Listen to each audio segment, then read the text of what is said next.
Honda wanted to capture everything great about summer in one word: Summerbration. That's in the Honda Summerbration sales event. Now throw in some meat and fire, and you have a Barbabration.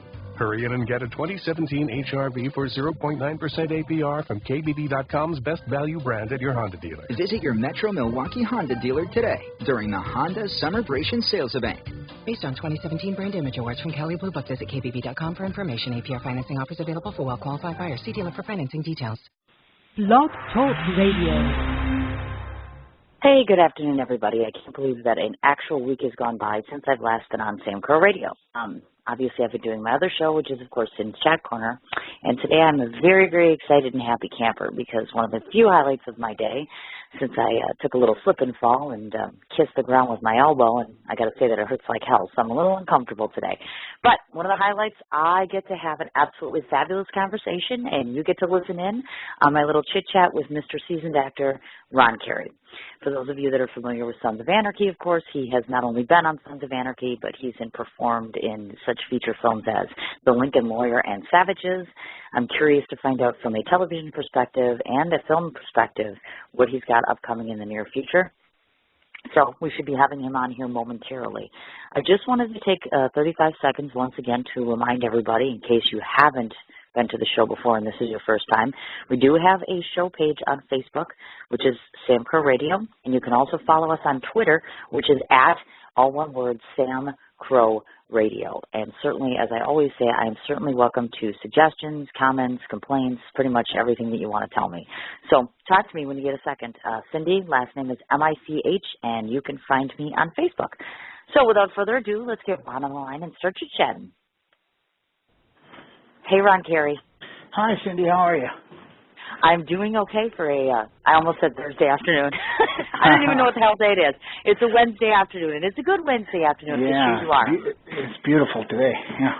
I was just going to say, I'm sitting out here in my, I'm actually doing my show from my bedroom today, and I'm actually looking outside here, and I see my river, and outside on the river we have nothing but snow, and I'm betting you probably have 75 degrees sunshine, right? Yeah, at least. It's amazing out here today, yeah.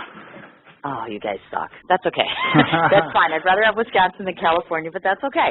I have a bunch of things that I want to ask you. So I want to kind of start off by giving my own personal impression of Ron Kari. Upon my first glance of just looking at you, and that's just looking at your picture on Facebook, there were just three thoughts that kind of raced through my mind. He's tall in stature, he's threatening in stance, and commanding in presence. Now, would you share those sentiments, and would you say that's an accurate perception of yourself, or am I, like, way off base here? No, people say that. I heard people say that, yeah. The presence thing for sure. Oh, really? Okay, so it's not just me. I'm not imagining it. Okay. Because I would imagine that that probably helps to serve in your various occupations, obviously, because you have to be somewhat threatening in presence, and you have to be commanding as it relates to people need to fear you somewhat, especially in a bodyguard capacity, and et cetera. Have these attributes that you possess served a purpose as far as your casting in terms of roles, et cetera? Yeah, pretty much. You know, a lot of times with my cast, you know, sometimes I got to turn on the mean, tough guy, though, because I like to be pretty much, you know, a nice guy usually. Yeah. Really? Okay. So you act basically against your own persona, so you don't mind necessarily turning off that sugar sweet and being the badass, so to speak. Yeah. I've actually had to work on being a badass more, you know, because you know, sometimes in life, you know, people maybe thought I was a badass, and sometimes if people would think that, I don't like to be really known like that in life, you know. Sure. It's better to be known as a nice guy. So on camera, you know, you got to really turn on the badass, yeah. Sure, I imagine so, definitely. And with you, of course, I guess I'm assuming, and you correct me if I'm wrong, it's easy for you to be typecast in the same role because of, obviously, the way you look, how you stand, the whole 9 yards, or do you find that you still are getting diversity as it relates to the roles that are offered to you? Well, I try to get diversity because I want to be very diverse, but I do get a lot of the same stuff. Yeah, biker, thug, you know, stuff like that. Yeah. You poor thing, you. Oh, my goodness gracious. Gang member, yeah. And now I'm sitting here and listening to you. Now, forgive me because this is probably going to be a very ignorant statement that I'm listening to it and I'm thinking, okay, as I'm listening to the sound of your voice, if I didn't know any better, I would swear you got a slight, just a wee slight bit accent that comes from either New York or New Jersey. I've toured the United States, and Everybody says that. Yeah, it's kind of weird. I'm native. Yeah, I'm native from the San Fernando Valley.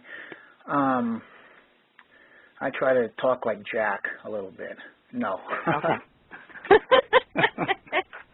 And so I'm not crazy then, because I was thinking to myself, am I nuts? Because I'm really listening to you and thinking, there's something there.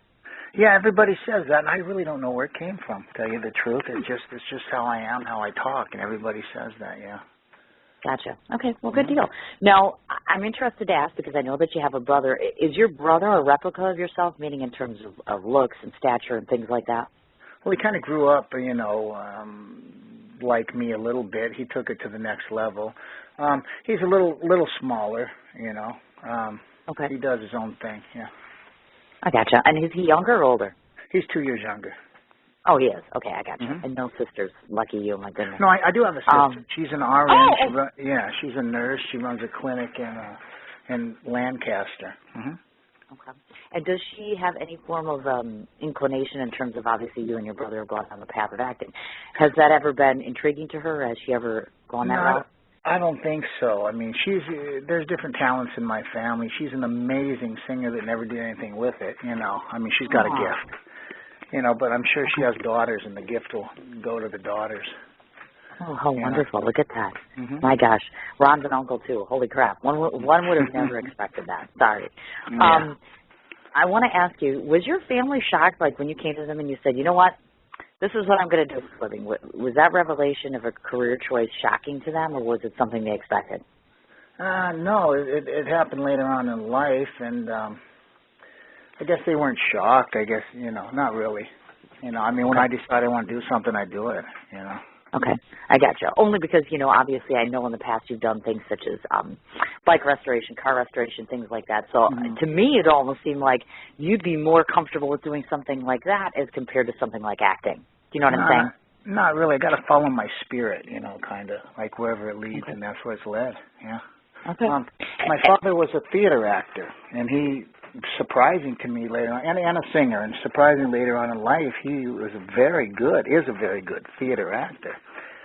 And so I looked at him one day, and I said, if he can do it, I can do it, so I'm going to start acting. And I did that later in life, and I've had success with it. As a matter of fact, my father even told me, he says, I have, one of the things that he said to me that really stuck is he said, you have greatness inside you to be a great actor. And he meant that, and that resonated with me. Still does. Oh, I imagine. Oh, certainly. Yeah. And growing up, were you influenced or inspired by particular actors or people in the field that you looked up to? No, not really actors. I guess if I look, I've always liked the action guys, of course, a lot. Sure. Sure.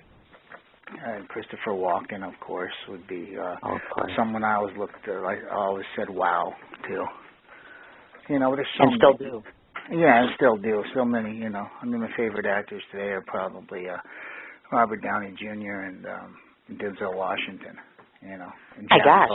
Jack's always at the top, Mm-hmm. Perfect. All right, awesome. Now, as you had cited earlier, your original birthplace is San Fernando, and to this day I know that you are obviously a California resident. Was it your choice to stay rooted there determined by the fact that oftentimes places such as New York and L.A. offer the most substantial acting roles? Yeah, I'm just, this is where I'm from. This is where I like. I've been all over, and it's, my spirit always calls me back to Southern California, of course. Okay, I gotcha. Okay. And oftentimes, I was going to say, oftentimes others have classified, and this is just what I've heard, obviously, because I've visited L.A., I've never lived there. Others have classified L.A. folks as being flighty, flaky, and materialistic. So maybe you can expound on that a little bit, because you obviously been there your whole life. Would you say that that's true? Oh, yeah, there's a lot of materialistic people here anywhere, for sure, yeah.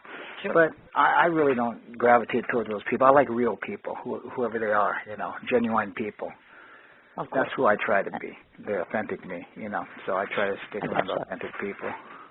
Do you find that it's harder for you to maybe solidify relationships with people? Because frankly, if I didn't know you and I walked up on the street, and I've said this before about some of the other Suns guys, I'd be scared. You'd scare the hell out of me. I'd be like, I don't want to talk to this guy. I mean, he's just so, it's your presence. You know what I mean? You kind of you walk up and you're like, is he going to like beat me senseless or something? And I'm sure you don't hit women, but you know what I mean? The premise is, you know, it's not very welcoming just because you're so intimidating, I guess, is that. So, I mean, do you ever find that to be an obstacle with people?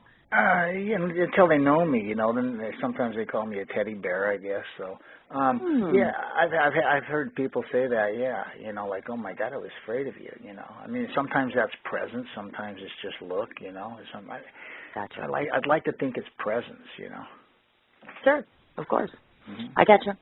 Now, for those that don't know, you were a graduate of Parkside Academy, and your education extended itself to additional collegiate studies pertaining to business and psychology. How unsurprised was I to learn that you were a former football player as well. Do you think that your pursuit of psychological studies proved to aid in some of the roles that you played in the past or presently? Yeah, I don't know. I mean, I studied psychology, and I kind of only, I mean, Carl Jung was the only guy I really agreed with. You know, I kind of was a free thinker, and I just kind of thought that Freud was out there somewhere, and I don't think so, you know. Okay. Maybe a spiritual side more, you know. Okay. What made you, and that was the additional question I had, was how did you end up choosing to go towards business and psychology when clearly, of course, like you had mentioned, you wanted to branch off into football, things like that. Why business and psychology? Well, psychology, I just want to know how people worked, you know, how, you know, the whole, how we worked, you know, how I worked, how people worked. I think that's why most people do psychology. Maybe I want to help people, you know, and, you know, business, I've always just had the knack for business. I just love business. It gives me almost a natural high when succeeding in, you know, business things, stuff like that. Of course, I gotcha. So not only can you act, but you actually have brains in your head. This is very impressive. I'm very impressed so far. You're welcome. Don't tell a lot of people that. Huh? Well, you know, obviously everybody who listens to this interview, I think the cat's getting out of the bag sooner than later, but that's okay. I could have easily envisioned you having a successful career being drafted to the NFL. So whatever transpired with all that? Yeah, me too. Well, I was playing football at Pierce College, and the funding just dropped out, and the coach left, and that was that, you know. And I decided to pursue another career. I was a kickboxer then, too, a very good kickboxer, and was pursuing a professional kickboxing career, too. But it just, one day I was with my friend, the world champion Peter Sugarfoot Cunningham, undefeated world champion, and he kind of let me know that he made $30,000 that year at being the best in the world. There wasn't a lot of money in kickboxing back then either. I just loved sports. So I pursued working in the studios after that. I gotcha. Okay. Now, as I was made aware very recently, the first acting experience that you had shared with me, you had played a part during your unfortunate incarceration. No, actually, the first acting experience I had, it was Johnny Cash Christmas special. I was 16 years old. I went to church at Bel Air with my father, and the casting director came up and said he'd be perfect for something that we're doing, you know. And, you know, I was that kid that smoked cigarettes and, you know, the whole thing. So they had me as a smoking kid in the bathroom when a drug deal was going on. And the Johnny Cash Christmas special. I met the great Jack Lemmon on that show, and which was an amazing thing. Yeah. Oh, I imagine so. Oh my goodness gracious. That was the first thing. So later on in my incarceration time, I studied acting. Yeah, I was really hurt. You know, I broke up with my girlfriend at the time, and just wanted to feel better. So I decided maybe if I learned how to be a character, I wouldn't feel the same way. So a lady came in and did an acting class. So I did that, and there was a lifetime prisoner there that I befriended, and we would do Shakespeare together. And that kind of, well, I just did that really to do something, but he really thought that I'd become a successful actor one day, you know. Well, wow, look at that. Yeah. He's no longer with us. He was a very good friend of mine, yeah. Oh, my goodness gracious. Mm-hmm. Now, based, of course, upon your own comfort level, I mean, I'll give you your moment to disclose to the audience, or you don't have to at all whatsoever. This particular part in your life, meaning obviously, of course, you're revealing that you've been incarcerated. Is there anything that you took away from that experience that wasn't negative, meaning something that just maybe enriched your life a little bit from having to endure that experience?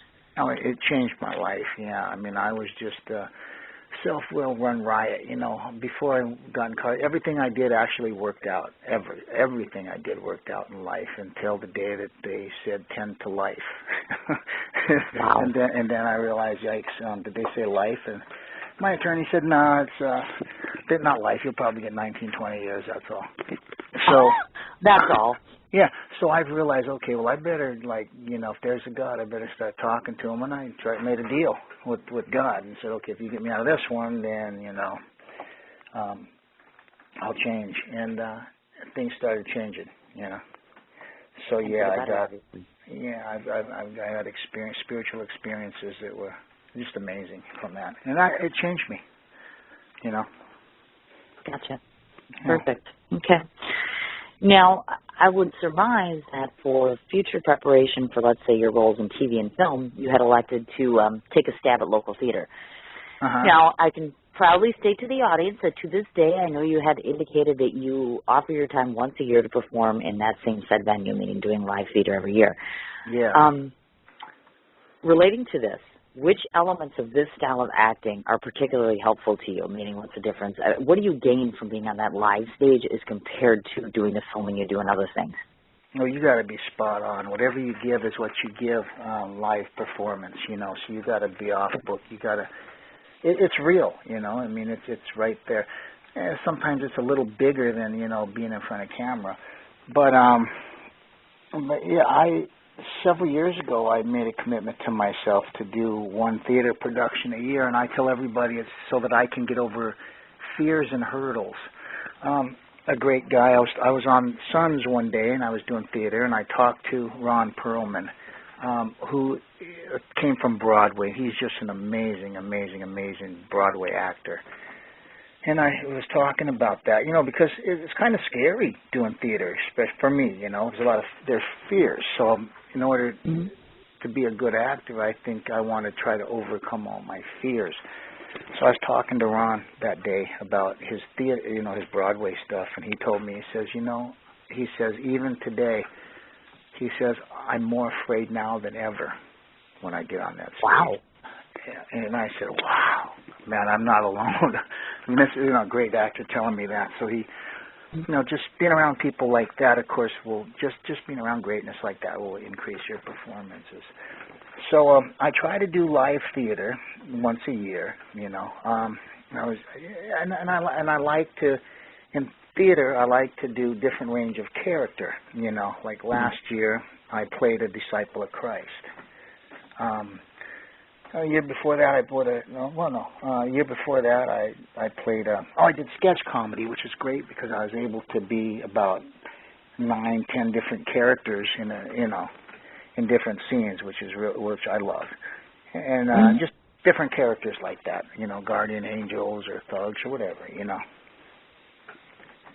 I gotcha. If I were to ask you personally, and this is just your own self-assessment, do you feel that you're more talented on a live stage as compared to watching yourself on screen? Well, it depends, yeah, because sometimes when you're in the moment, magic can happen, When you're in the moment, when you're real, sometimes magic can happen. But that could happen on screen, too.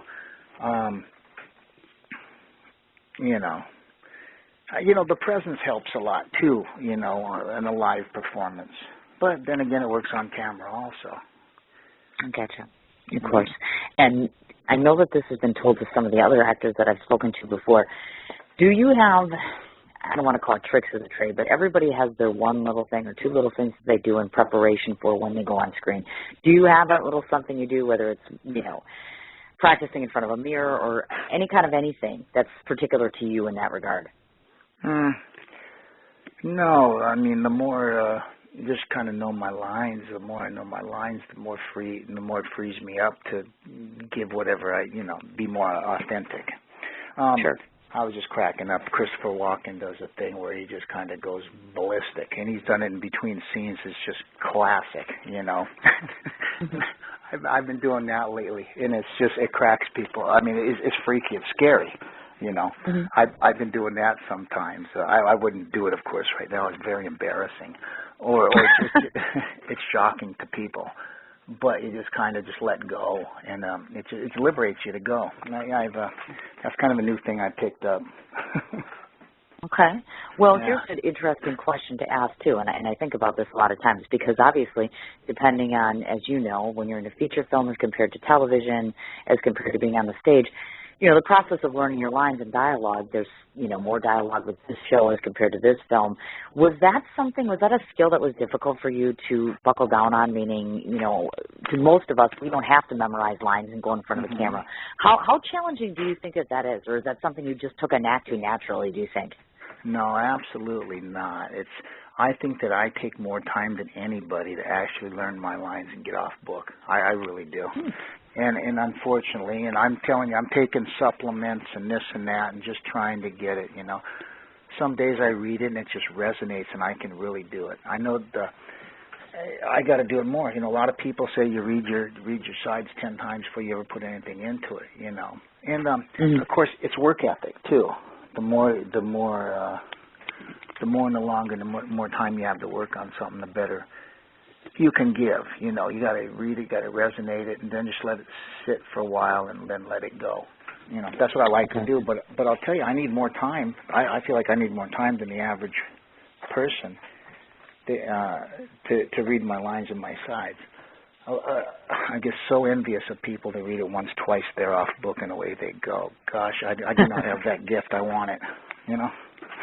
My goodness gracious. Do you feel like, looking back, and this is to date, as it stands right now, which project for you, hands down, was the hardest to remember your lines for? The hardest ones are when it's something real short and small, because you think, I got this, right? And you go in, it's like, oh my gosh, what's the first word that I say? And you just, oh my, how embarrassing! It was 2 lines you didn't remember. That's been the hardest for me. Taking something for granted and not putting the work into it, thinking I have it. That's honestly, you know, one of my defects that I've had before. Okay.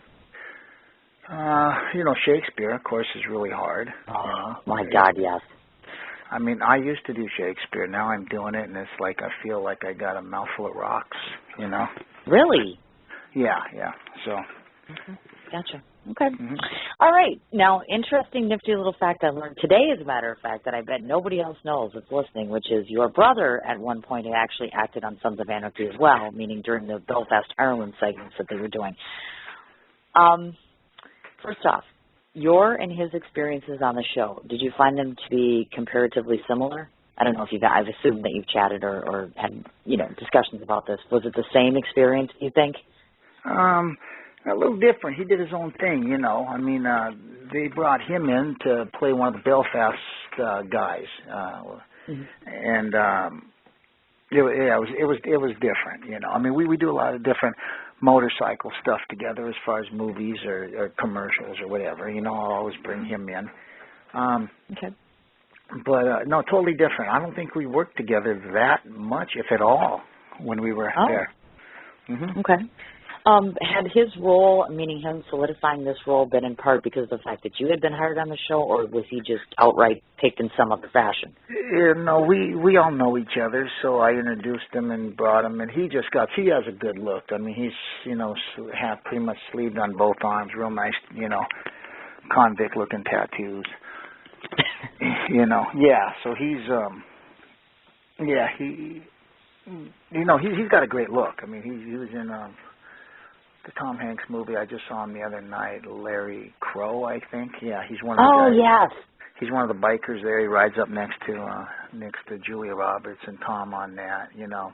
Okay. He was really doing it. He loves it. I mean, he got it too, you know. When we get on stage, we just get or on film, whatever, on the set, we just get it's just so happy. You know, we were all like that on Sons. We were there, and it's just like, wow, just felt good to be there. It always does. Oh, I imagine so, definitely. Now, obviously, then I don't need to ask if he's pursuing further acting because obviously this is his mainstay as well. Then he's just continuing on in the acting field, and you're both going to keep doing that.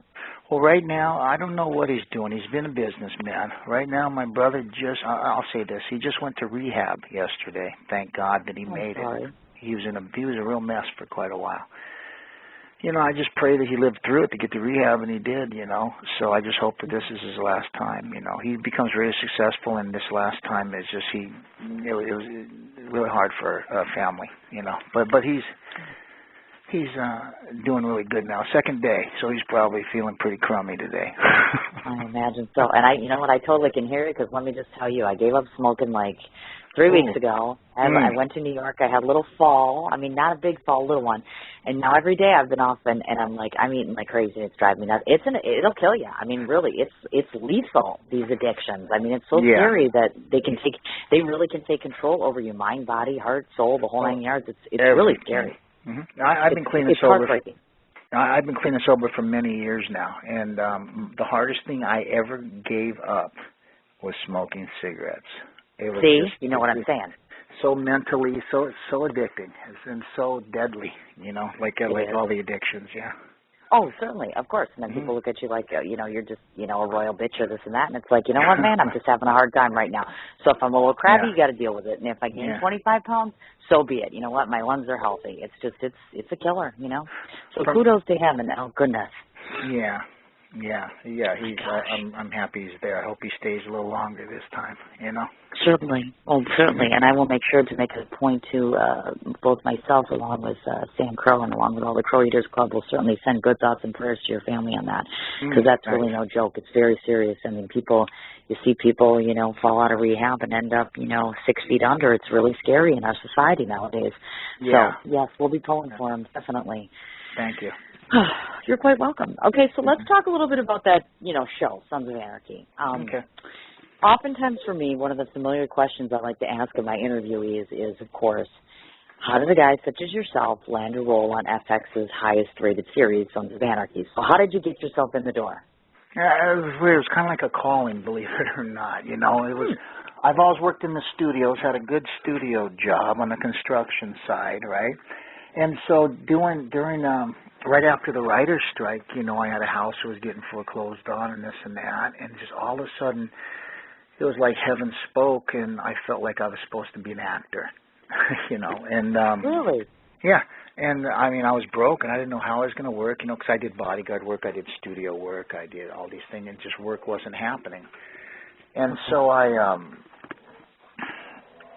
just wondered, how am I going to become an actor? And I kept seeing this Sons of Anarchy, and I saw the poster of Jax, you know, when he's on the bike and he's turned around, he got the kind of shoulder-length blonde hair, and it totally I just felt that was the guy that I was around Chatsworth on my FXR riding. It was just reminding me of the guy that I was when I was younger, his age.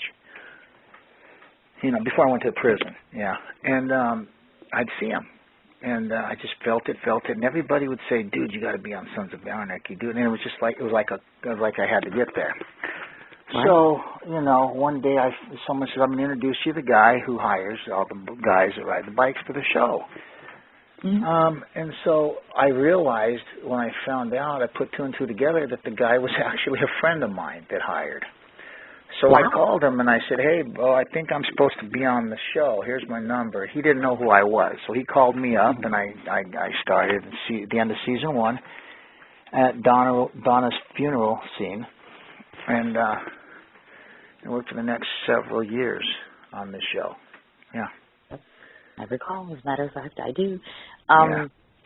First off, have you personally ever felt discouraged in that, and I think we covered this a little bit, as far as your persona, let's say relative to Sons of Anarchy. Let's say you had walked in there, you're working on the show, and all of a sudden it occurs to you, hey, you know what, I want to be typecast in this instead, like XYZ character, like someone similar to a Jax or something like that. Do you almost feel like, because of your own persona, that it's almost impossible or you're incapable of testing for roles like that? You know what I'm saying?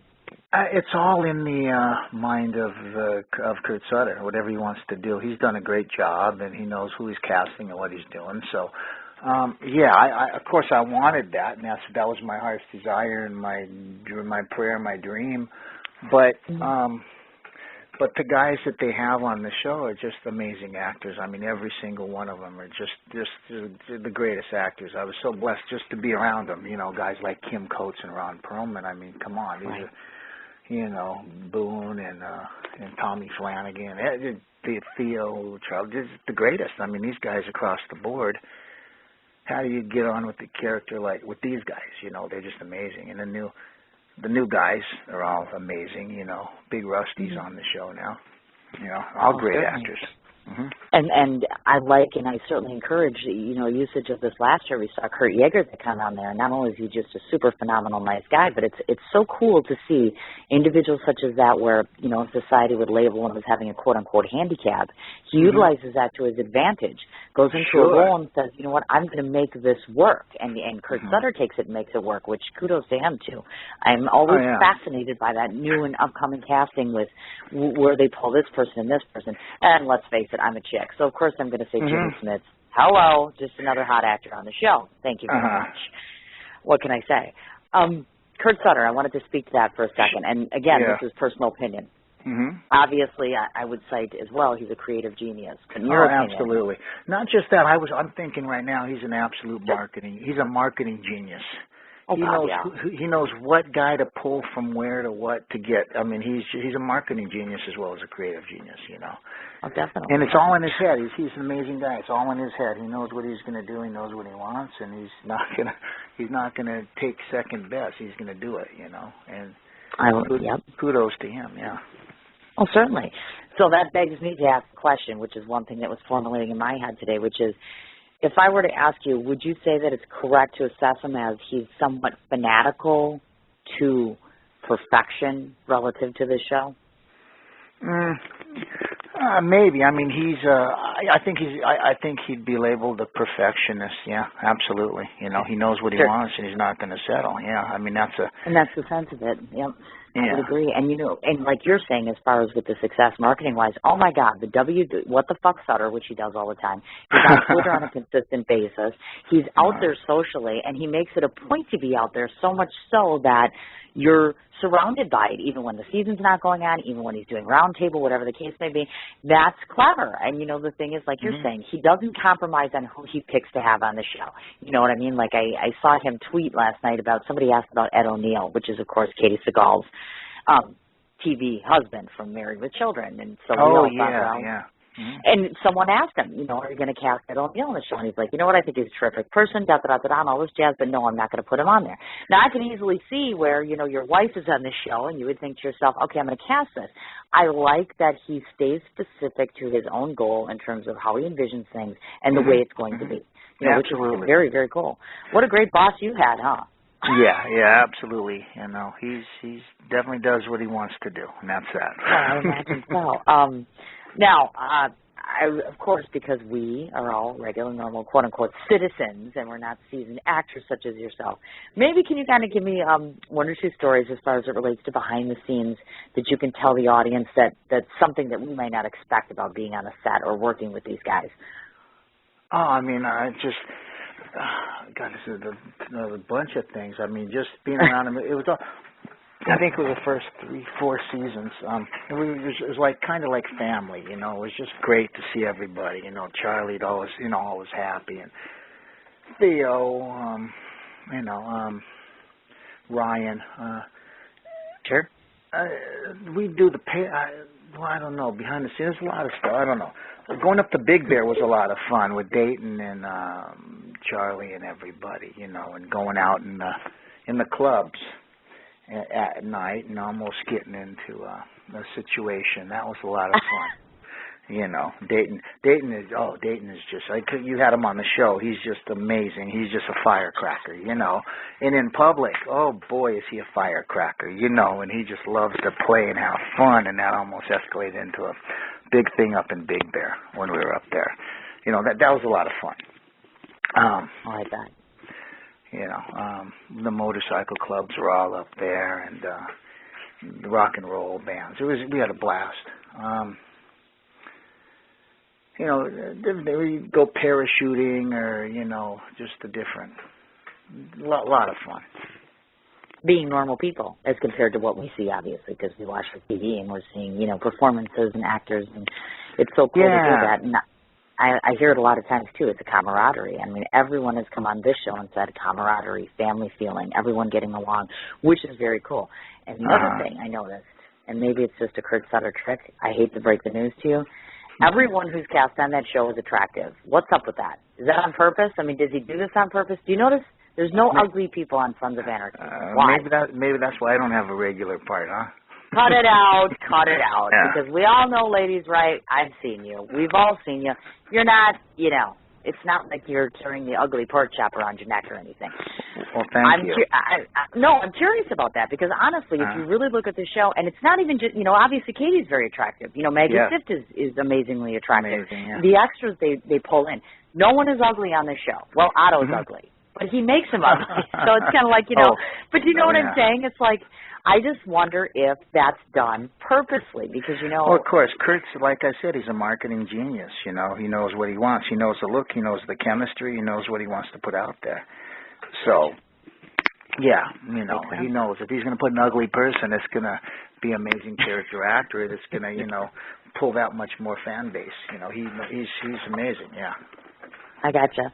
Okay, so I would have to say this much. Now, okay, here you are, you're standing in a room, and again, this is just a curiosity question for myself, and I'm sure some of the other listeners. You know, you've got extraordinary actors that you're working with on the set, and the two that resonate to me, of course, Dayton Callie, who's one of my personal favorites, especially since talking to him, and, of course, Ron Perlman. Oh, yeah. I mean, Dayton is as sharp as they come. I mean, talk about a quick-witted human being actor. I'm envious of him. I mean, everybody. Emilio, I mean, DL, you know, everybody. Yeah. I bet. Now, do you feel that, you know, here you are standing and you're working with them and thinking to yourself, is it likely, because I don't know that this has ever happened in the Sons of Anarchy history, so forgive me for asking, reoccurring role, meaning you being brought in as someone else, different character. Do these things happen? Do you foresee this happening to you? It would be my dream, you know, but we'll see what happens. You know, I'm trying. The further along I get, the more I just want to take bigger principal roles. So, you know, and it depends. I hope so. I mean, that's been my dream since day one. You know, and of course, everybody who's, you know, been on Sons, that's been their dream since day one. You know. Oh, I imagine so, definitely.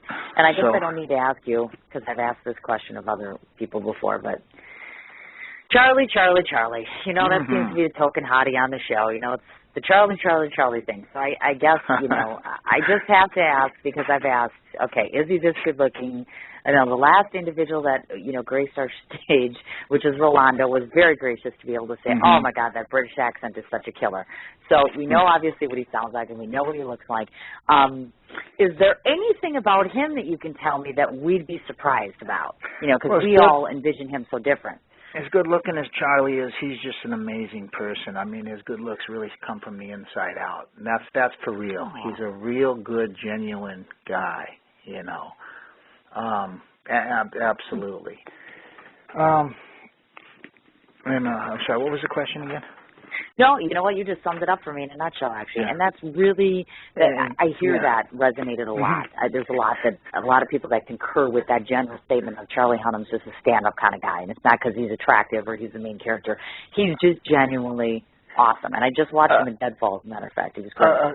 He's an amazing actor. Yeah, a couple years ago, we were at Easy Rider, at the Easy Rider show, and he was signing, going all over the place signing, and the line was just incredible. And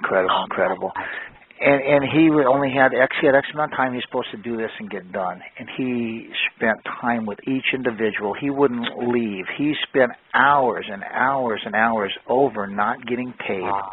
Right, to spend time with each individual. And that's really Charlie's heart, you know. He wants to spend, I've seen that. He's just got a heart, you know. And he's like a normal guy that loves people. I'm the same way, I know.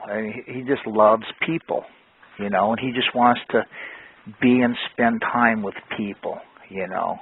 And in every single one of his fans. He loves them. He's like there for them. He wants to be there for everybody. And that's really very cool. It's real. That's who the guy is, you know, and he's a genuine guy, you know. And I'm sure he'll have so much success for as long as we live, you know. Oh, certainly. I would yeah. agree. Oh, gosh. That was going to be my last question relative to the show. Now, because obviously you have performed on the show, I know it's not unusual in prior times, so do you still regularly attend SOA events or make appearances relative to the show, or how does that work? No, I haven't been on since Opie's wedding, you know. Okay. Right. And that was the last day we filmed out at Disney Ranch, and that was the last time I was there.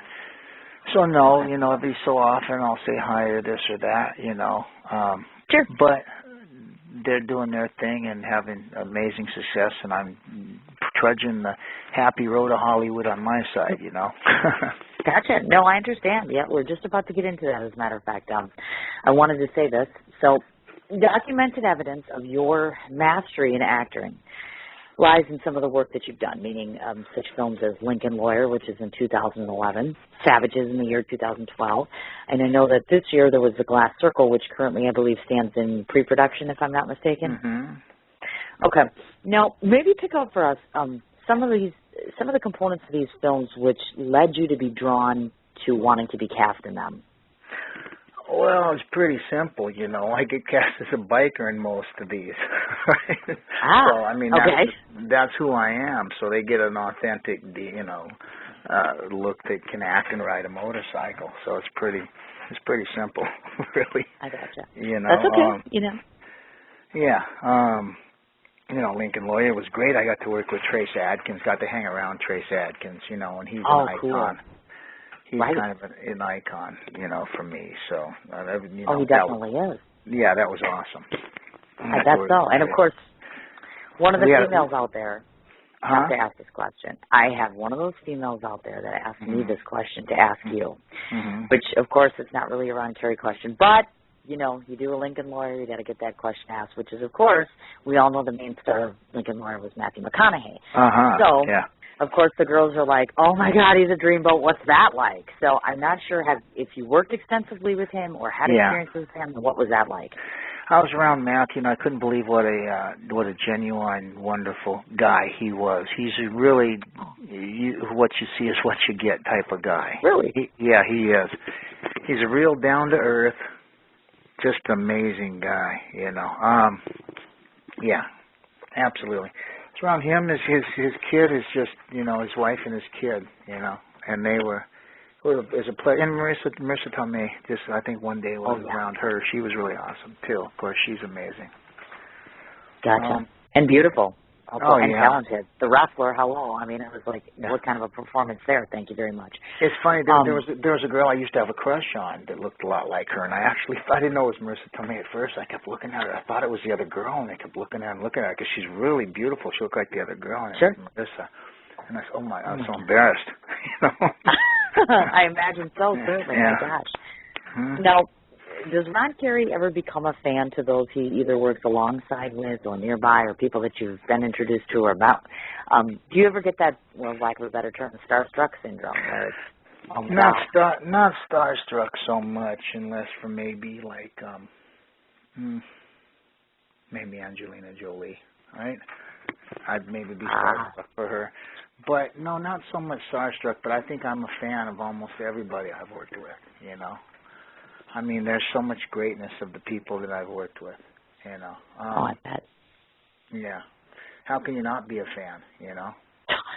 Thank you very much. I just in listening to you and talking to you, I thought to myself, oh my God, even if you go beyond the Sons of Anarchy, you know, once you get the Hollywood realm and you start meeting those kinds of individuals and see how versed they are in their craft, it's like, it's amazing. You know what I mean? I just, every time I meet a celebrity nowadays, whether it's on the phone or in person, I still get the jaw drop. Like, they're calling me on my phone right now. Like, right? Like, they're actually calling me, little me right now. So I'm kind of like, yeah, it never gets old for me, obviously. Yeah, no, I'm going to throw this adage. I want to give you this adage that someone actually had said, and we deduced this together, myself and a friend of mine who's an actor. He said, you know, that a film set in the past has been summed up as this. meaning it provides an easier shooting schedule and has usually more of an ample budget to work with as compared to television. Would you agree or disagree with that? The feature film's got a bigger budget, you're saying?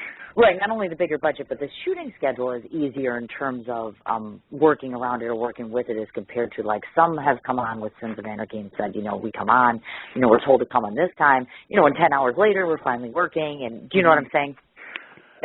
Well, it all depends. Everything used to be like that, where there used to be plenty of money and plenty of time to get things done, and but then, of course, what was it? Michael Eisner came into Disney and started cutting billions, and everybody followed suit. And now everything's cut back to the bean counters are pretty much controlling Hollywood, right? So everything's rush. We don't have money, so we're going to make millions of dollars. So it depends on the show, really. I mean, some shows it's like, hey, we got a lot of money, we got a lot of ratings, we're making a ton of money, so let's spread the love, right?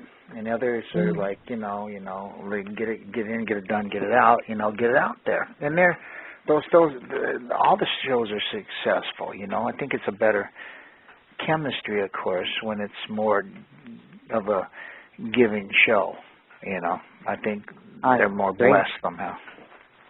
But, and, that brings up a good point, actually, which I should ask you. In your personal opinion, do you think that the state of the economy and how things are, like you were just describing, do you think that has a compounded effect on the quality of the product that comes out nowadays, film or otherwise? Yeah, I think it does. But I think everything does. A lot of people doing it, and there's a lot more ways of distribution, I mean, people are doing things for, I talked to a guy that did something for $25,000 that he got Lionsgate to distribute, that's really all over the place. Yeah.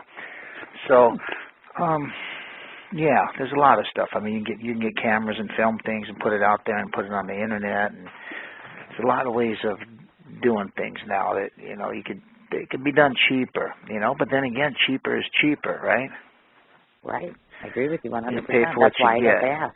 That's exactly right. That's why I'm like, okay, is it better or worse? That's where Denzel and Brad Pitt make, $20-22 million a picture, right? Because he pays for what you get. Oh, God, Brad Pitt. Yeah, I was going to say it just kills me. I'm like, you know what? He could do anything, whether it's a good or a bad show or a film or whatever, and it would be like, you know what? Everybody loves it because of the quality of his acting. I think, that does play a part of it if you're a quality actor. But if you're counting corners, every 35 seconds and cutting this and that, it's going to have a compounded effect, I think, somewhere down the line, a trickle effect, you know what I mean? Mm-hmm. Just my thoughts on that, of course. So if I asked you right now, what's your preference, film or television? You know what? I want to do movies. I do mostly movies. I love movies, but I want to work daily as an actor so that I can become a better actor every day. The more that you're forced to read, know your lines, get out there, perform, and be authentic on a daily basis, the better you'll get. And I really aspire just to work, On films or movies, you may work a week here, 2 weeks here, and it's over. On television, it's a daily thing where you become a better actor. And that's what I want. I want a situation where I can become better each day. So it'd probably be TV. Gotcha. Okay, well, I must say that it just tickles me personally pink to associate with individuals such as yourself in society who carry numerous credits behind their name. Now, for Mr. Ron Kari here, I'm going to ramble off, 35 titles for you? I'm going to get the full list of what Ron Kari is. So that would be actor, writer, producer, ordained minister, bodyguard, personal trainer, sober companion, and eventual director. I want to touch on this for those that aren't aware or are not familiar with the title or term sober companion. As I understand it, that's an individual who helps others to steer clear from drugs and alcohol. If I got that right. Yeah. Now, okay, from a non-entertainment standpoint, meaning your non-entertainment affiliated occupations, maybe shed some light on how you were introduced in those different occupations. Well, through my martial arts, I've done bodyguard work my whole life, off and on for extra cash or whatnot. So because of my recovery in the 12-step program and spirituality, I was given the opportunity to do sober companion, which is pretty much like bodyguard working and helping somebody spiritually get through their addictions, Sure. and get clean and sober, and so I've been doing that also. That's a remarkable thing to do with your time and to donate, of yourself, obviously.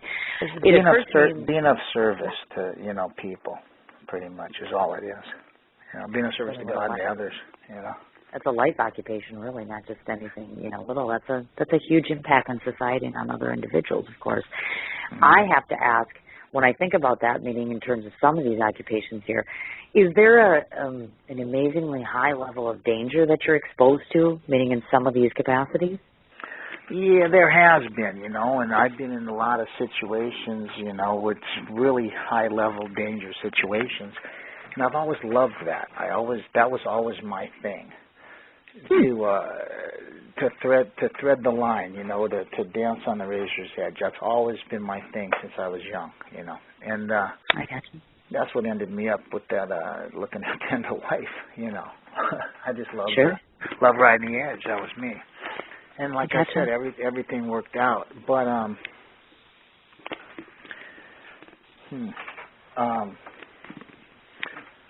okay, where will we go with that? I'm sorry. That's okay. That's fine. I was just, like I said, from a curiosity standpoint, more so just thinking to myself, people that take on occupations such as bodyguarding, sober companion, etc. You are exposed to elements that can bring danger to you or someone close to you.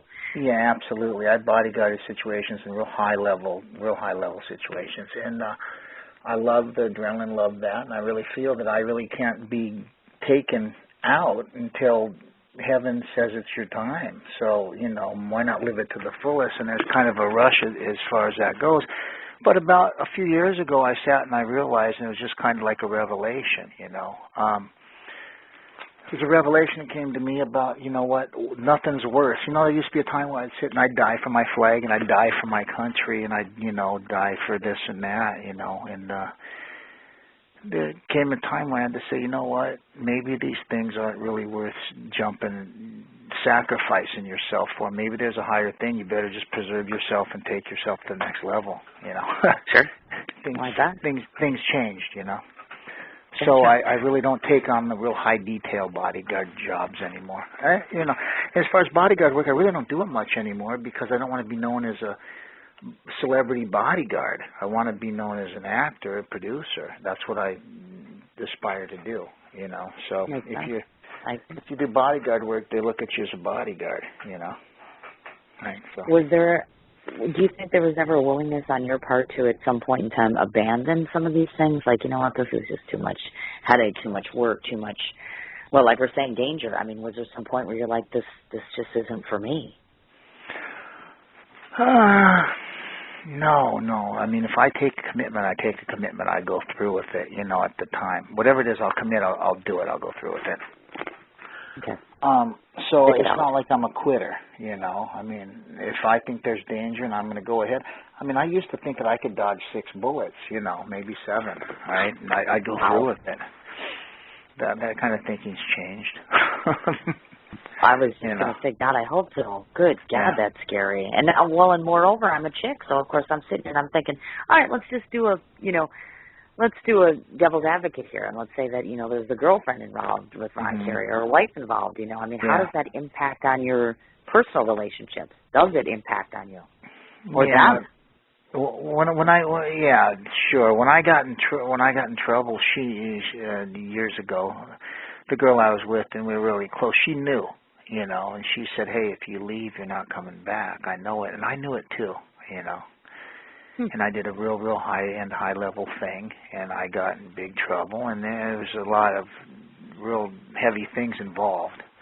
And I'm just lucky I didn't die. I could have died, and that was the plan. It didn't happen that way, Thank God. And she went through that with me, and she was good, honest, loyal, and faithful, and she just couldn't, make it to the end of the commitment. But, it damages people around you, sure, I bet it does, definitely, certainly. And I know, obviously, of course, in your particular line, in terms of what you do, it's not always wise for you to reveal anything. So maybe without going into too many names that you can't reveal, for you personally, from the bodyguarding perspective, let's say, probably the coolest person you've ever had to guard, and why? Somebody you just personally admired or just really enjoyed taking care of. Well, there's always been like A-list actors that I like because, you know, you get to see, you get to talk, and sometimes I like to talk about, you know, just life and life experiences and how that, you know, goes to act. And I really can't name names of people because I do sober companion work too. Right. And, you know, that's, and they wouldn't want that, and, you know, pretty much under contract or obligation not to mention their names. Oh, I gotcha. Understandable. But there's just amazing people, you know, that I've been, all of them, everybody, you know. And would you say, and I think you'd probably be best to be able to assess this, or at least some of the other people I've talked to about this as well kind of concur, would it be a safe assumption to say, and this is, of course, based on all the hype and all the Internet research and everything you hear on the television, radio, and otherwise, would it be a fair assessment to say that chemical abuse, substance abuse is just relevantly high as it relates to the industry as a whole? Yeah, well, they can afford it, right? I mean, you know, right? I know.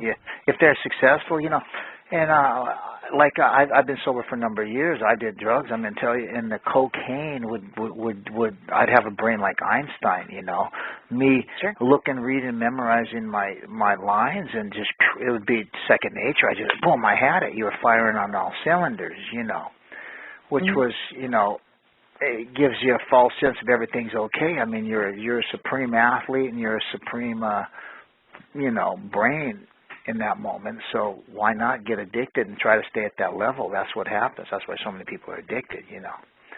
Oh, God. And it's a lot of pressure, too. You know, a lot of pressure, you know, and a lot of hours are hard, and it's a lot of pressure. So, unfortunate.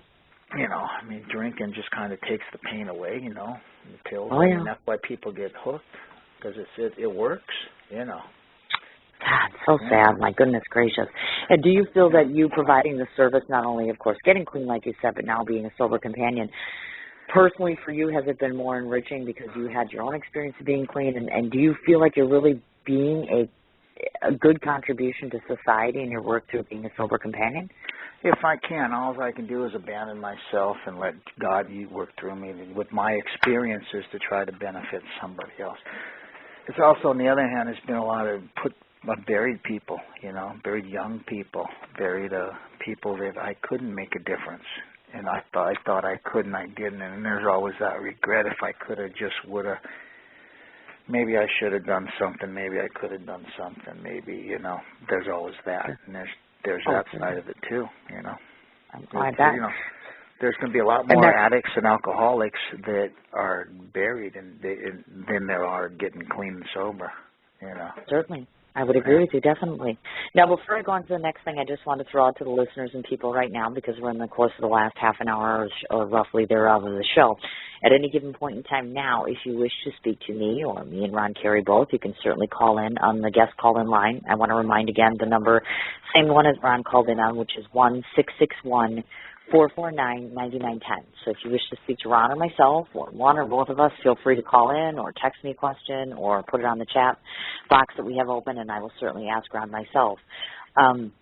One thing that I wanted you to address, maybe if there are individuals that are out here listening or will listen to your interview, what is one statement or one thing maybe you'd like to say to somebody who thinks they might be having an issue or a problem or aren't dealing with a substance issue?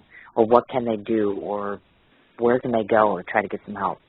Well, I went to I went to a lot of different rehabs getting it, but of course I went to Narcotics Anonymous, Alcoholics Anonymous. That's where I went, and call information. They're there. Find a meeting, go there, and do exactly what they tell you. You know. Gotcha. Okay. And if anyone is also interested in becoming a sober companion, because I presume that that's not just limited to California, it's 50 statewide, I'm gathering. Yeah. It is. Okay. If we want to get involved in something such as that, or if you want to perform in that capacity, what do we do, or how do we go about doing that?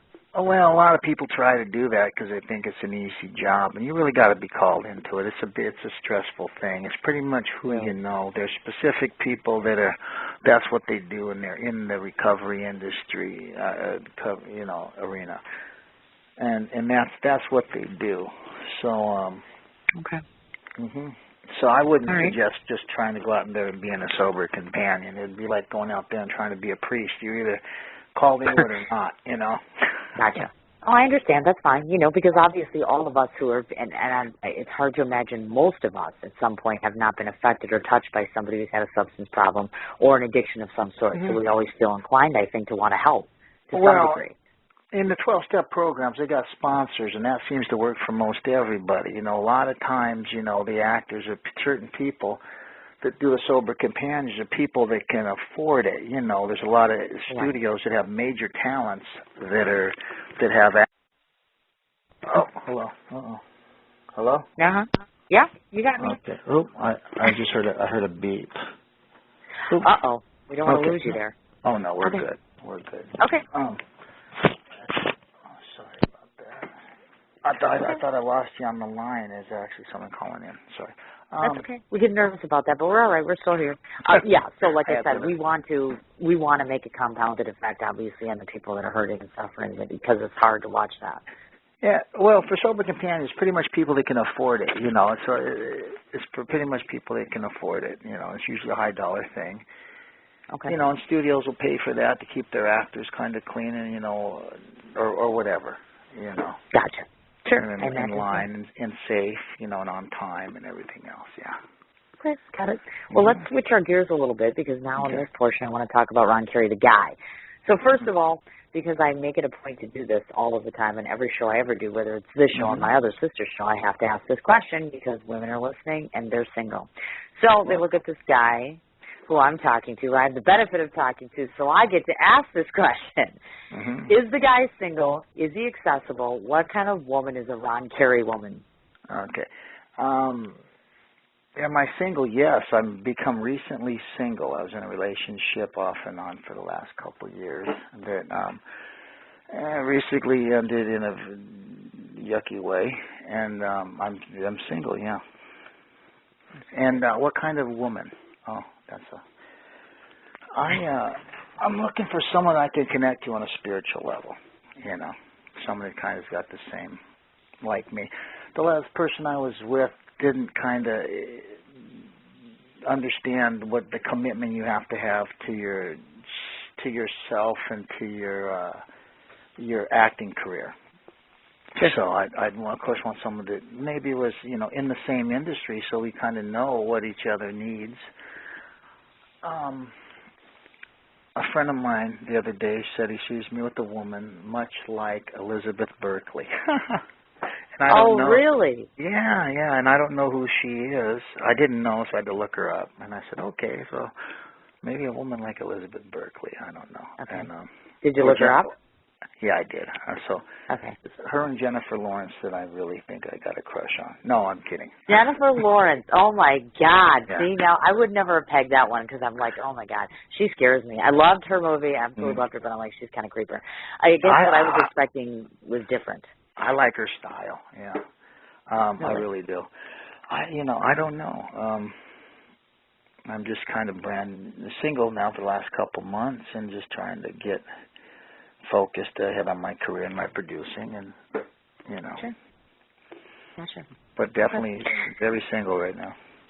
Got it. So if we, if people such as myself or other individuals are in California that want to meet you face to face, whether it's in a personal, professional manner, whatever the case may be, are you accessible to individuals? Like if you have fans, people that want to meet you, are you doing events or going places? How do people find you?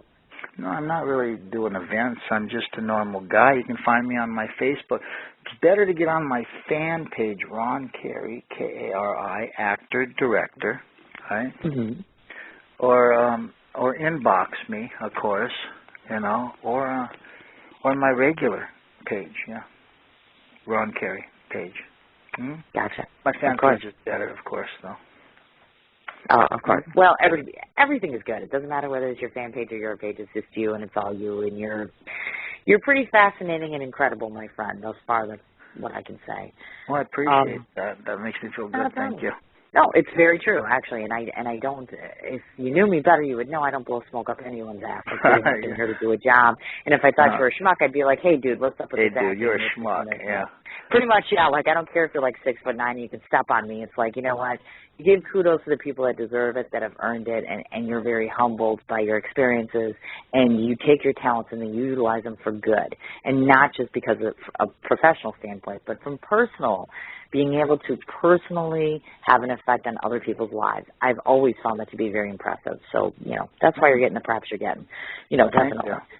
Thank you. Not a problem at all, and you're not going to kill me, so that's a good sign, because I always get afraid to talk to you guys. Well, really, you know, it's the persona. It's like, oh my God, they got the tattoos, and they look like you're on this bike, and I'm like, oh my God, could you picture yourself on the back of a bike with Ron Kari? I'd be like, oh my God, somebody looks at me the wrong way, he's going to kill them, like literally, like boom, bang down on the ground. I got to tell you, I have to watch that, because I do. I want to be a good spirit. I just love being spiritual and having I just love flowing through the days being spiritual. But then certain things set me off, and I am just like that a-hole, you know, just that fast, bang. And it's like, wow, how did I become this guy to this guy, you know, bing, bing. I told myself at the beginning of the year, this is going to be my new thing. I'm going to be a keto-minded. These things that come at me, I'm just going to kind of let just float off me like a duck in water and just move forward. And I haven't reached my goals in that at all, you know. So. But you're working on it, though. I mean, that's the important thing. You know, none of us are perfect, but you're working on it. That's cool with me. I can live with that. That's perfectly fine.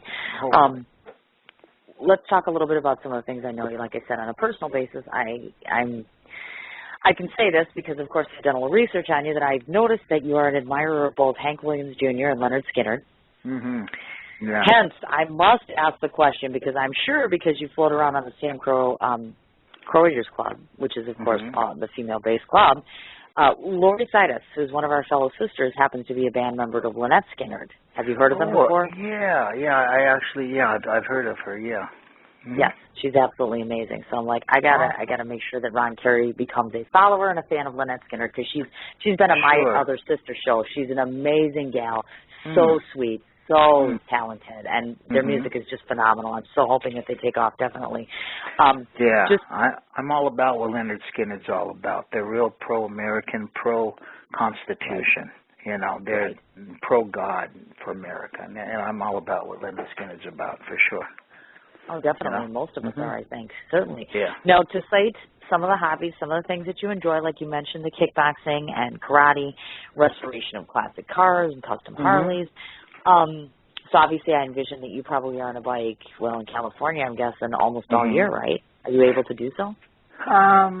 Yeah, but you know what? I don't ride all the time, because it's just not a good idea to ride all the time.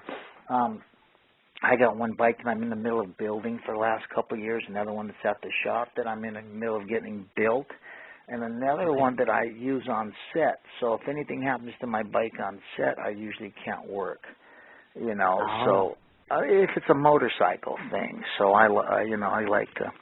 I mean, I rode a couple days ago, and it's just amazing riding with it right now. So as far as the bikes go, you were talking about the projects that I do. I got a few convertible cars that I'm in the middle of restoring. Also, you know, I like the old hot rod convertibles, which I'm in the middle of restoring. But right now, the bank accounts aren't allowing that to happen. Really? You mean you don't have like a 6-7 figure salary? Because I'm thinking, man, I'm talking to a billionaire here. Well, you're prophesying in the future. That's true, but at the very moment, at the very moment. I guess not quite. It's been a little slow at the very moment. I did a job on a TV show on Adult Swim that's coming out, I think, on the 31st of March. It's called Hot Package. I played a scared straight convict, so I got paid on that. You know, and on a Miller Lite commercial, you know, another check came in for that. But other than that, it's been a little slow. I imagine so, definitely. I got you. No, I understand. Now, do you find that complicated or difficult? Like some of the actors will indicate to me that being out and about and being a sort of quote-unquote normal person, meaning going to the grocery store, doing the things that most of us take for granted that we do daily. Is it hard for you to go out in public, meaning are you recognizable to folks? Do you get, some of that mob scene, let's say, that Charlie gets? Follow me? No, I wish I got what Charlie got. No. Yeah, right. No. I bet. Nobody gets what Charlie gets. God bless him. Really? Yeah, no, I mean he's very, he's the man. He's Sons of Anarchy's face, man. No, sometimes but I mean, just like Charlie, he's a normal guy. He's going to stay a normal guy because that's who I am. I'm a normal guy, Right. So, even when I act, I try to be a normal guy when I act, if the character allows me. Certainly. No, I understand. And I'm guessing, just judging by some of your hobbies and activities, physicality is a priority for you, I take it? Is that something that's always been instilled in you, just being a very physical person? Yeah, I love to train. I love to work out. I do martial arts. I've trained with the guy for the last 25 years, a world champion, undefeated Muay Thai kickboxer who beat all the champions of Thailand and all the champions from all over the world. We train weekly, sometimes daily. I do... I love martial arts. I've been doing yoga. I love yoga lately. Pilates. I even did Zumba. Really? You? Yeah, well, it's kind of good because I don't have the best rhythm. I kind of, like a country white guy dancer, How funny is that? Yeah. Oh, my God. Look at that. And that correlates to my next question, because I was just going to say to you, tell me one thing that would surprise the listeners, or actually rather shock. What's one thing you can tell me about Ron Kari that would just shock the hell out of us that we wouldn't expect? Oh God, I thought of something yesterday and I can't remember right now. People don't know that I'm an ordained minister, and I had a ministry for a while, and I gotcha. Did a real huge prison industry. They don't know about prison ministry. They don't know about that. I don't know. A lot of people know that I produce movies, and connected with some really good movies productions. I don't know.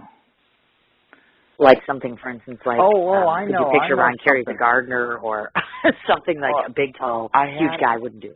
I had a garden. That was like my spiritual place, last year. Not this year, last year. And it was so much work to pull weeds all the time. I kind of gave it up. So no, not the gardening. Really? Yeah, I loved it. It was very serene. I liked doing it, but I'd rather pay somebody to do the gardening for me.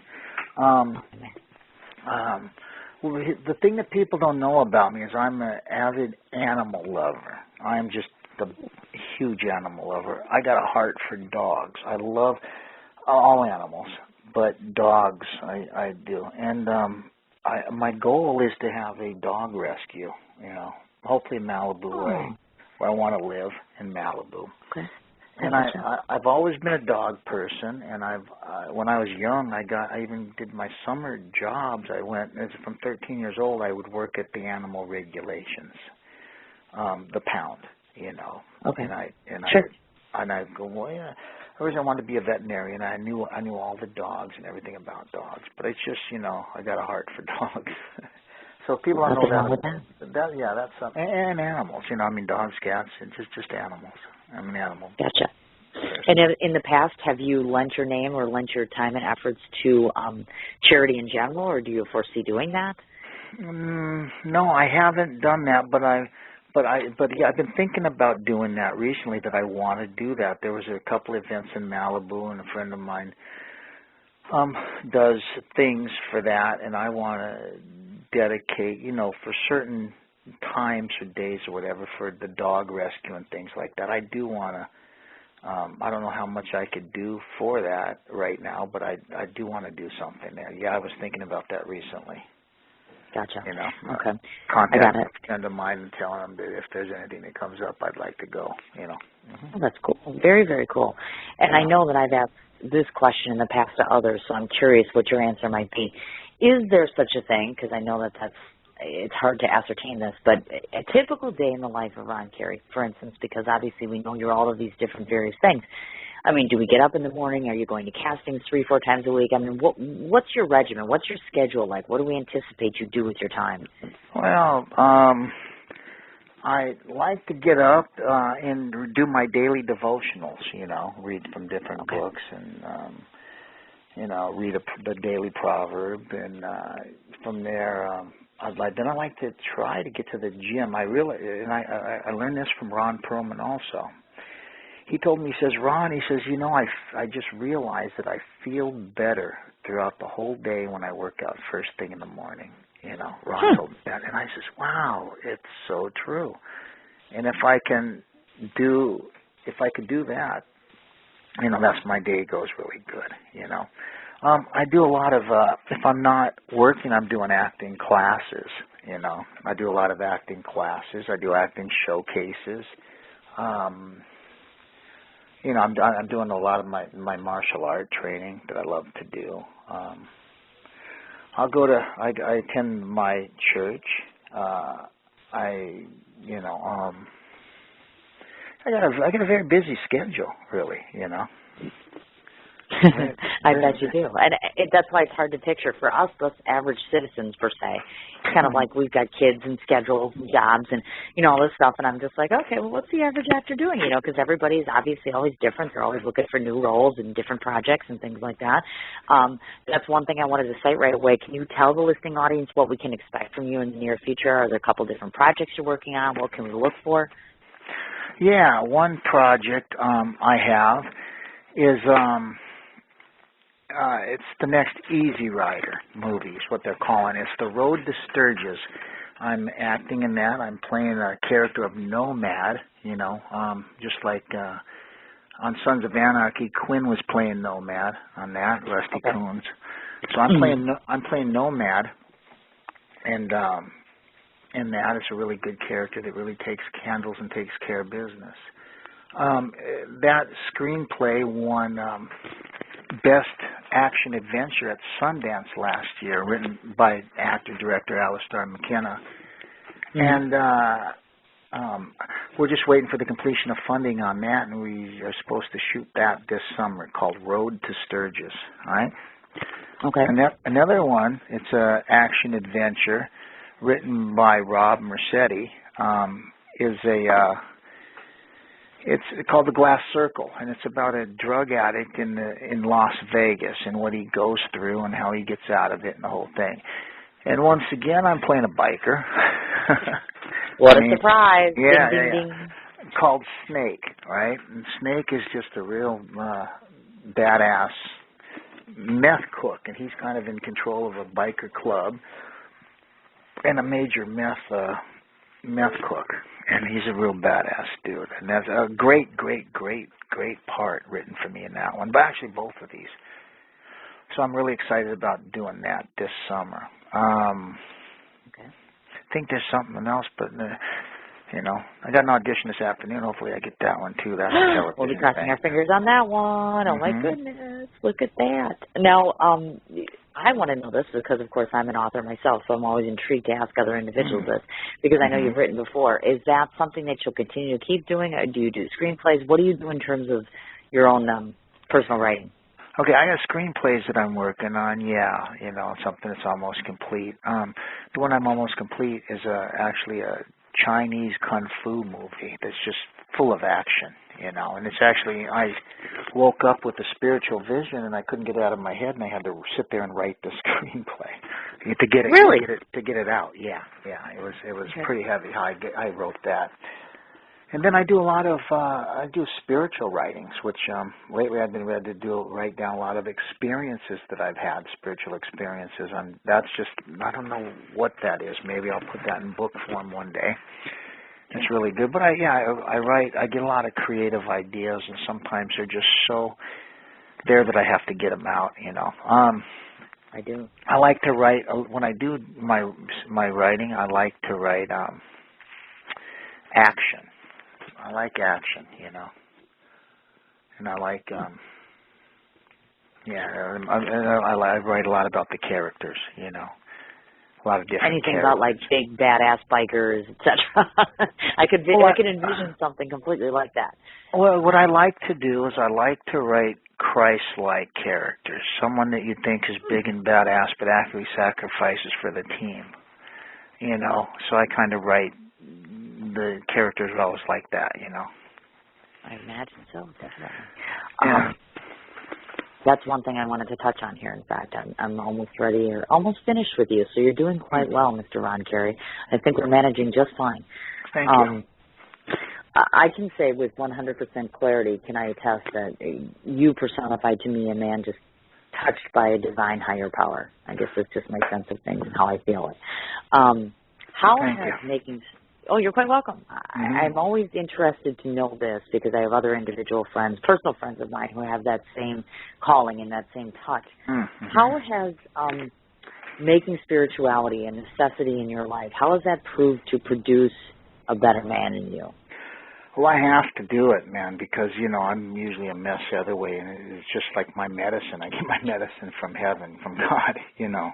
Or I'm a mess. Lately, I've been going through, you know, a few hard things lately, and that's just how I've been. But it like I'm saying, doing my daily devotionals and things, it's just that's what I need to make me the better person that I am, you know, and be of service. Be of service to God and my fellow man, yeah, you know. Were you turned on to this? Did that start back like when you were incarcerated, or what was the predominant force behind you getting into this? When I was really running amok and doing the craziness that I was doing, there was always something there that I couldn't explain. It was tangible. It was there. It was trying to get my attention. It was trying to get me to go the right way. And then I realized, wow, I just wasn't lucky and real supernatural, man. That was God.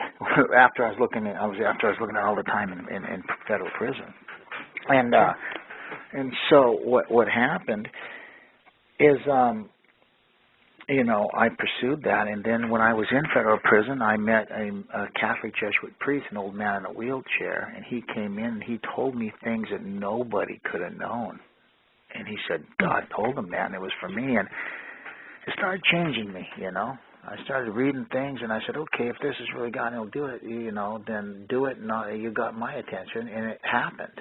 It was, you know, against all odds it happened. So, you know, if I make a deal, I make a deal, and I said, okay. So then I followed, you know, God since then, yeah. And then when I got out of prison, I ended up going to the, you know, King's Institute and seminary and, you know, Bible college, stuff like that. Mm-hmm. My goodness. And here you are today, the man that you are. Oh, thanks. You're quite welcome. So now I just wanted to say to you, one of your fans who happens to be listening in just made this comment. She's like, you know, he's come such a long way, and God bless you. And I think that kind of sums up some of my sentiments, actually. The way I normally will wrap these shows up is, first and foremost, I want to remind people, as you had mentioned, obviously Ron Kari is on Facebook, meaning that you have an actual page for yourself for being a friend, and you have an actual fan page, so I know that both are on there. I saw a MySpace profile, which I'm presuming is still current for you. I haven't been on MySpace in probably a year or something, yeah. Oh, but well, look at that. There's some cool pictures up there, I think, still. Different stuff when I first started doing, you know, some Sons of Anarchy pictures. Me and Charlie from, like, you know, Donna's funeral, you know, picture there, yeah. Right. Oh, certainly. So they can go ahead and they can look that up, obviously. You clearly have a profile on IDBM, so, of course, from the standpoint of looking at the various offerings of work that you've done in the past, certainly if people want to hook in, I mean, nowadays we're in the technology of you can rent online, you can go to Netflix, you can go to Redbox, you can go to Blockbuster, find some of these pieces of work that you've been involved in previously so that they can go ahead and view some of your work. And Sons of Anarchy, of course, which we all know you can find anywhere. I've been doing a lot of commercials the last couple of years. I want to get a YouTube channel just to put everything together too. Yeah. Oh, that would be totally cool. We would absolutely love that, certainly. So before I let you go, this is what I want to do. This is pretty classic for Cindy's interviews. Whenever she does an interview, I just want to encapsulate my thoughts about the person that I've been graciously lucky enough to spend the last almost 90 minutes with. So this is what I want to say about you, Ron Kari. First and foremost, I find myself standing in awe of you because of the man you are, not because of the actor you are, but the man you are. Again, I cite the various instances in your life where you have taken your talents, utilized them for good, where you've taken yourself as a person and given us the benefit of being able to reap from that, whether it's a performance that you give, whether it's an interview that you give, whether it's in the words that you put on Facebook or otherwise. You're inspirational. You're very kind. You're very, very unlike what you look like, persona-wise. That strength comes from your character and not just in your physicality, so you should know that. I've seen your performances, so what I can say is would I like to see you in very large, long dialogue that you'll hate learning? Yes. Would I like to see you produce and direct over the long haul? Yes. Would I be pissed if you don't come back to Sam Crow Radio? Yes. Would I be even more pissed if you don't stay in contact? Yes. You need to know that people watch you, they follow you, they adore your work, and they are fans of yours. And all of us, from Sam Crow to myself to the Crow Readers Club to everybody that knows you, met you, we just think you're phenomenal, and we're so lucky to, we're just lucky to know you. Thank you so much. How's that? That's beautiful. Well, it's true. Yeah, but that's true. You know, I think that every person who comes on this show, I mean, you're not only gracious enough to give me your time and listen to me ramble and actually speak to me on a personal level and come on here and admit who you are to a public group of people. I think that you deserve to know just exactly what people think of you. And unfortunately, not all the thousands of people in the Crow Readers Club or the fellow cast members or people can't get to you as accessible as I am right now. So I'm kind of also speaking for everyone that's listening, everyone that talks to you, everyone that follows, and hopefully I've done you justice. I really do hope so, because I've really enjoyed my time with you. I truly have. I have also. Thank you so much. Oh, not a problem at all whatsoever. So certainly you have an open invitation to come back to Sam Crow Radio. Certainly, whether it's to promote something, to talk about something, to just bullshit around, to just whatever. I mean, we like your company. We enjoy you so much. And certainly I will, just to let you know, Ron, and you can let people know that are your friends or people that follow you, shortly after I get finished here on Sam Crow Radio, this episode becomes archived. So what happens is all year round, anybody can go back and click on this link and listen to our conversation. We're in the process of trying to get these interviews out onto YouTube, so this way everybody can see them as well on like a national basis. But certainly, if you want to post this up later, people can come back and listen to us at any point in time. And now I'm going to let you go so you can get prepared for your audition. Well, thank you. Yeah, thank you so much. Oh, no problem. I hope to be talking to you soon. Don't be a stranger. And thanks, everybody, for listening. Okay? Oh, not a problem at all. Good luck today. We hope that you score the big one. Okay. Thank you so much. All right, honey. Take care. All right. You too. God bless. Have a great day. Thanks. All right. Bye. All right, folks, that was our very, very sensational interview with Mr. Ron Kari. I just have to say that I'm so amazed each and every time that we book someone new on this show, and whether it's in a small or large capacity as it relates to their roles on Sons of Anarchy, I just find myself more and more in awe and more having a deeper respect for individuals, whether they're the Charlie Hunnams of the world or the individuals that do hair and makeup. Once again, I want to take a moment to just be very gracious and say thank you so very much to my partner, my brother, and my friend Sam Crow, who always tries to make this show bigger and better along with myself. So I hope that we are both doing our job successfully and that you are entertained and that you enjoy your time with us and that you are finding yourself wanting to participate more, comment more. Like I said, I'm always open. Cindy, last name M-I-C-H, send me a message, send me a text. Post on my wall, tell me if I'm doing a shit job, tell me if you like what I'm doing. Feedback is always necessary and important.